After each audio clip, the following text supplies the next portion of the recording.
Although it may not be obvious everywhere, spring is pretty much here in the southeast. We're in zone 8. It used to be zone 7B, but now we're 8A.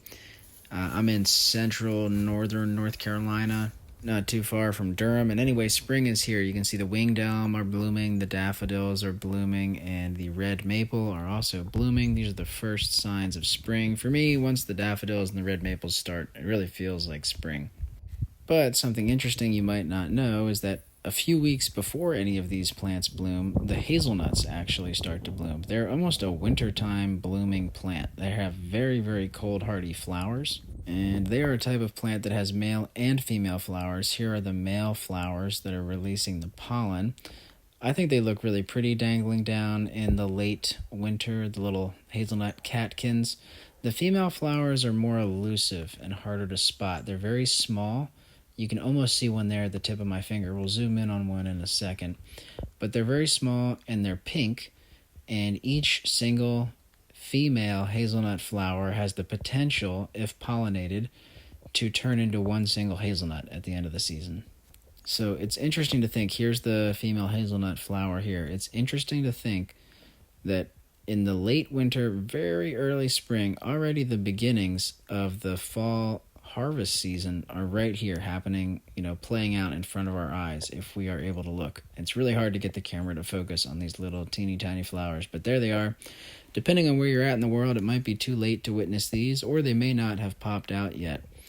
We're all at a different place in the cycle of spring. But spring is either here or it's coming, depending on where you're at, and this is your last chance to gather scion wood and cuttings of dormant material to propagate before the buds really start to swell and things wake up as the weather gets warmer here. It's rapidly getting warmer. I'm hoping to maybe go out and do some persimmon scion wood collection soon. If so, I'll make a video and we will post some of that scion material on the website. I do have a small amount of elderberry hardwood cuttings from a wild elderberry population near the farm here. That's live up on the website now. In this clip here, I'm collecting some scion wood from a dormant black walnut that I think has some really valuable qualities. I'm going to try to graft it this summer, and I'll make some videos and update on how that process goes, talk more about that in a later one. Anyway, I'd love to hear from you guys, where you're viewing from. Is it spring there? Is spring on the way? Did spring start a long time ago?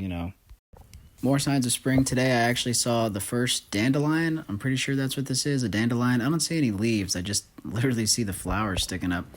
And I'm not sure exactly what this shrub tree is in my backyard. I assume that it is some sort of fruit tree, possibly ornamental, possibly actually makes fruit. It looks like somebody tried to kill it. They either mowed it or tried to cut it back a bunch of times, and so it basically coppiced itself from the ground violently. I mean, there's probably over 100 shoots coming up off this plant. Some of them are dead. You can see that the blueberries here are swelling up. They're getting ready to flower. I'm so excited for the blueberries this year. This is a mature blueberry bush behind the house that I am currently renting. I got a lot of blueberries off it last year, although I had to clear a lot around it. I didn't have access. There was a whole bunch of thorns and all sorts of vines swallowing it up. It was kind of underneath of the canopy of this dying peach tree also. Sadly, I am moving out of this house at the end of April, and so I will not be able to enjoy the fruits of this blueberry bush this year. At least I don't think I'll be able to, because I won't be around. But I'm still really glad that I did the work that I did to free this plant up, and it was really good picking last year. Hopefully the people that come in after me appreciate this blueberry bush and keep it free of all these, honeysuckle vines and blackberry brambles and all that sort of stuff. This whole area is really turning into a thicket. Mostly all those sticks are sweet gum trees, that little sweet gum seedlings that volunteered. There's a handful of, there's a cherry and a hickory and some other stuff. This one right here in front of me is a black walnut that I tried to graft and failed. That was kind of a bummer, but a good learning experience. I'm glad I tried. You gotta fail to learn sometimes. But this little thicket has a lot of potential. It definitely needs some management to turn it into something more productive on the scale of a human lifespan. If we left it for a few hundred years, it would do something cool on its own. But with human involvement, in just a handful of years, that could really be a nice space. Right now, it's pretty much impenetrable. And over here, another sign of spring that I want to point out, although somewhat of a complicated complicated is not really the right word, somewhat of a tricky plant to talk about, which is Oregon grape. You can see this bright green, well, dark green plant right here. This is Oregon grape. Down here in the southeast, it is considered invasive. You know, it is spreading in our woodlands a lot, and it's really getting around. It has these spiky leaves, which are kind of impenetrable to wildlife, and it does very well in the shade, so it can, you know, it can form colonies through its rhizomes and really just spread out in the woods, which is somewhat problematic.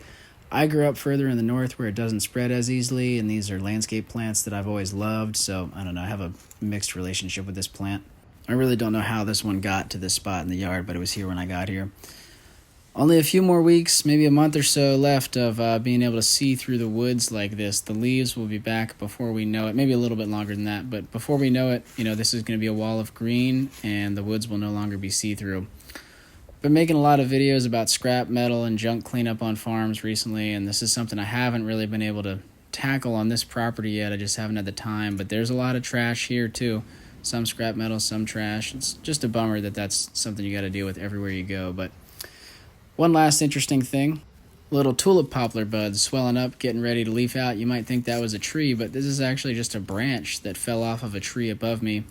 And I just think it's so cool that when you cut a branch off of a dormant tree, you know, they can just hang tight all winter long. This, you know, branch had no care, and it still has enough energy and moisture reserves to at least try to leaf out. It won't survive, but it's going to try, and that's so cool. Anyway, those are some sights and some thoughts as we roll towards the spring season here, and I look forward to talking to y'all in the next one.